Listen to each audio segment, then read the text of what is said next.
Dr. Aishwariya Lakshmi, faculty in Department of General Medicine. I have a teaching experience of 4 years. I have 2 publications and 1 monogram. The topic for today's discussion is on lymphoma. Lymphomas are neoplasm from lymphoid tissues. They are broadly categorized into Hodgkin's and non-Hodgkin's lymphoma based on tissue biopsy. First, we'll see major difference between non-Hodgkin's lymphoma and Hodgkin's lymphoma. The non-Hodgkin's lymphoma are much more common than Hodgkin's lymphoma. Age of presentation for non-Hodgkin's lymphoma is elderly. Hodgkin's lymphoma has bimodal age distribution but common in young individuals.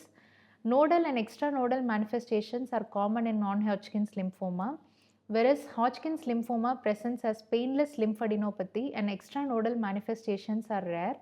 Non-Hodgkin's lymphoma are divided into T and B cell types and based on rate of proliferation into indolent and aggressive forms. The Hodgkin's lymphoma are classified into classical Hodgkin's lymphoma and nodular lymphocyte predominant Hodgkin's lymphoma. Reed-Sternberg cells are absent in non-Hodgkin's lymphoma. Reed-Sternberg cells are characteristic of Hodgkin's lymphoma. Treatment for non-Hodgkin's lymphoma is with R-CHOP regimen and ABVD regimen for Hodgkin's lymphoma. We'll see non-Hodgkin's lymphoma in further detail. What is non-Hodgkin's lymphoma? Non-Hodgkin's lymphoma are malignant proliferation of B cells and T or NK cells. They are much more common than Hodgkin's lymphoma. B cell lymphomas form 85 to 90% of cases. T and NK cell lymphomas about 10 to 15% of cases. The risk factors for non-Hodgkin's lymphoma includes immune suppression, autoimmune diseases, increasing age, family history, males are at higher risk, prior chemotherapy or radiation exposure, certain infectious associations with certain lymphomas, EBV virus with Burkitt's, NK T cell lymphoma, H. pylori with gastric malt lymphoma, HTLV1 virus with adult T cell lymphoma leukemia, hepatitis C virus infection with lymphoplasmacytic lymphoma, Campylobacter jejuni infection with intestinal malt lymphoma. Clinical presentation, nodal manifestation includes painless lymphadenopathy which is typical, presence of B symptoms which includes fever, night sweats, weight loss, fatigue is common, cytopenias if bone marrow is involved. Extranodal involvement is common in non-Hodgkin's lymphoma, GI tract involvement in maltoma, DLBCL lymphoma, CNS features in high-grade lymphomas, skin lesions in T-cell lymphomas. Evaluation of non-Hodgkin's lymphoma includes complete blood count for anemia or cytopenia, LDH, ESR, uric acid for assessing the tumor burden. Excisional lymph node biopsy is preferred for confirming the diagnosis. FNAC is inadequate for diagnosis. Immunohistochemistry panel for subtyping and flow cytometry for confirming the clonality. For staging, we use PET-CT and bone marrow biopsy. An Ann Arbor staging system is used. Stage 1, single nodal region involvement. Stage 2, more than 2 region involvement on same side of diaphragm. Stage 3, nodes on both sides of diaphragm including spleen 3S, extralymphatic 3E. Stage 4, diffuse extranodal involvement. International Prognostic Index is used for prognosticating where age more than 60 years, LDH high, performance status, Ann Arbor stage 3 and 4 and more than one extranodal site involvement carries poor prognosis. On the basis of proliferation rate, non-Hodgkin's lymphoma are classified into indolent lymphomas and aggressive lymphomas. Indolent lymphomas include follicular lymphoma, maltoma, small lymphocytic lymphoma. They are slow growing with a long natural history, often diagnosed at advanced stage. The risk of transformation to aggressive type is present. They are chemosensitive but not curable because of the relapsing remitting nature. Follicular lymphoma is the most common indolent lymphoma. It originates from germinal center B cell. Translocation 14-18 leads to BCL2 overexpression. Presence as generalized lymphadenopathy and bone marrow involvement is frequent. Treatment includes chemotherapy with rituximab plus or minus bendamustine. Maltoma, they are linked to chronic antigen stimulation. H. pylori infection causes majority of the gastric cases. H. pylori eradication therapy is often curative. Small lymphocytic lymphoma is the tissue counterpart of chronic lymphocytic leukemia. Immunophenotype CD5 and CD23 positive. They are characterized by absolute lymphocyte count of less than 5,000 cells plus lymph node enlargement and splenomegaly. Treatment is similar to CLL with Bruton tyrosine kinase inhibitors and venetoclax. Aggressive lymphomas includes DLBCL, Burkitt's lymphoma and mantle cell lymphoma. They have rapid progression without therapy. They are potentially curable with chemotherapy and urgent treatment initiation is needed. DLBCL is the most common NHL subtype with 30 to 35% of the cases. They present as rapidly enlarging lymph node mass, which is typical presentation.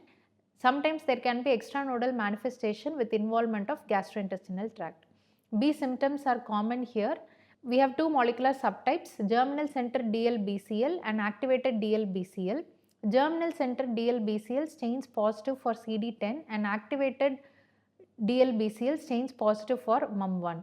ABC type has poorer prognosis. Treating DLBCL is with chemotherapy R-CHOP regimen. Burkitt's lymphoma, they are extremely aggressive B-cell lymphoma with MYC overexpression due to translocation in chromosome 8 and 14, which is the hallmark. There are three variants, endemic Burkitt's, sporadic Burkitt's and immunosuppressive Burkitt's. The endemic form is linked to EBV infection which presents as jaw tumors. The sporadic forms presents as abdomen masses. They have very high proliferation index. There is high risk of tumor lysis syndrome, highly chemosensitive, and the when treated rapidly, R-CODOX-M regimen is utilized, which includes rituximab, cyclophosphamide, oncovin, doxorubicin and high-dose methotrexate. Mantle cell lymphoma, moderately aggressive lymphoma, translocation 11-14, cyclin D1 overexpression is present. They present as generalized lymphadenopathy with frequent marrow and spleen involvement. They are often diagnosed at stage 4 because of their aggressive nature. Treatment with first-line chemotherapy, rituximab, cytarabine regimen. BTK inhibitors are effective in relapse. Stem cell transplant in eligible patients. Moving on to T-cell non-Hodgkin's lymphoma. It includes mycosis fungoides, Sézary syndrome, adult T-cell leukemia lymphoma, anaplastic large cell lymphoma. They are much more aggressive than B-cell lymphoma. Extranodal involvement is common. Prognosis is generally poor. Treatment is often with CHOP-like regimen and transplant is considered in relapse cases. Summarizing non-Hodgkin's lymphoma, we have B and T cell subtype where B cell type is common. They are further subcategorized based on the rate of progression into indolent and aggressive forms. Aggressive forms are curable, indolent forms are chronic and not curable. R-CHOP regimen is the widely used chemotherapy regimen. The diagnosis is based on biopsy, excision biopsy of the involved region, immunohistochemical staining and molecular test. PET-CT is utilized for staging and assessing the response. Prognosis is assessed with International Prognostic Indicator Index. Moving on to Hodgkin's lymphoma. What is Hodgkin's lymphoma? Hodgkin's lymphoma is malignant lymphoid neoplasm originating from germinal center B lymphocytes. They are defined by the presence of Reed-Sternberg cells. It is one of the most curable hematological malignancies. Hodgkin's lymphoma has bimodal age distribution, young adults and elderly. From 20 to 35 years of age is the first peak and 50 to 70 years of age is the second peak. It has slight male preponderance. Epstein-Barr virus associated Hodgkin's lymphoma is common in developing nations. The 5-year survival rate is more than 85% with chemotherapy. They are broadly categorized into classical Hodgkin's lymphoma, which is the common variant constituting 95% of cases. Nodular lymphocyte predominant Hodgkin's lymphoma, 5% of cases. This classification impacts the management where classical Hodgkin's lymphoma is treated by ABVD regimen and nodular lymphocyte predominant Hodgkin's lymphoma treated with R-CHOP regimen. Clinical presentation, painless cervical or mediastinal lymph node enlargement. Mostly the lymph nodes involved are above the level of diaphragm. They are painless. One characteristic feature is alcohol induces lymph node pain in these patients. B symptoms, fever, night sweats, weight loss can be present. Pruritus is common. Fatigue is frequent. Mediastinal mass causes cough and dyspnea. Extranodal disease is uncommon compared to non-Hodgkin's lymphoma. The classical Hodgkin's lymphoma is further subcategorized into nodular sclerosis, mixed cellularity, lymphocyte-rich, lymphocyte-depleted variants based on the histology. In classical Hodgkin's lymphoma, one can find the Reed-Sternberg cell, which is characterized by large binucleated cells with owl's eye nucleoli. They are derived from crippled B cell. They stain positive for CD15 and 30. The nodular lymphocyte predominant Hodgkin's lymphoma constitutes 5% of Hodgkin's lymphoma. They behave like B cell type NHL. Here the Reed-Sternberg cell is modified into popcorn cells. They stain negative for CD15 and 30. They stain positive for CD20 and 45. It carries an indolent course and risk of transformation to DLBCL is present. Treatment involves involved site radiotherapy and R-CHOP regimen. Summarizing Hodgkin's lymphoma, they are characterized and defined by the presence of Reed-Sternberg cells and the microenvironment surrounding the Reed-Sternberg cells. They are categorized into classical and nodular lymphocyte predominant Hodgkin's lymphoma, where the classical subtype is common. PET-CT is used for staging and guiding the treatment. Treatment is with ABVD regimen for the classical Hodgkin's lymphoma and R-CHOP regimen for nodular lymphocyte predominant Hodgkin's lymphoma. That brings us to the end of today's session. I will meet you all with next interesting session.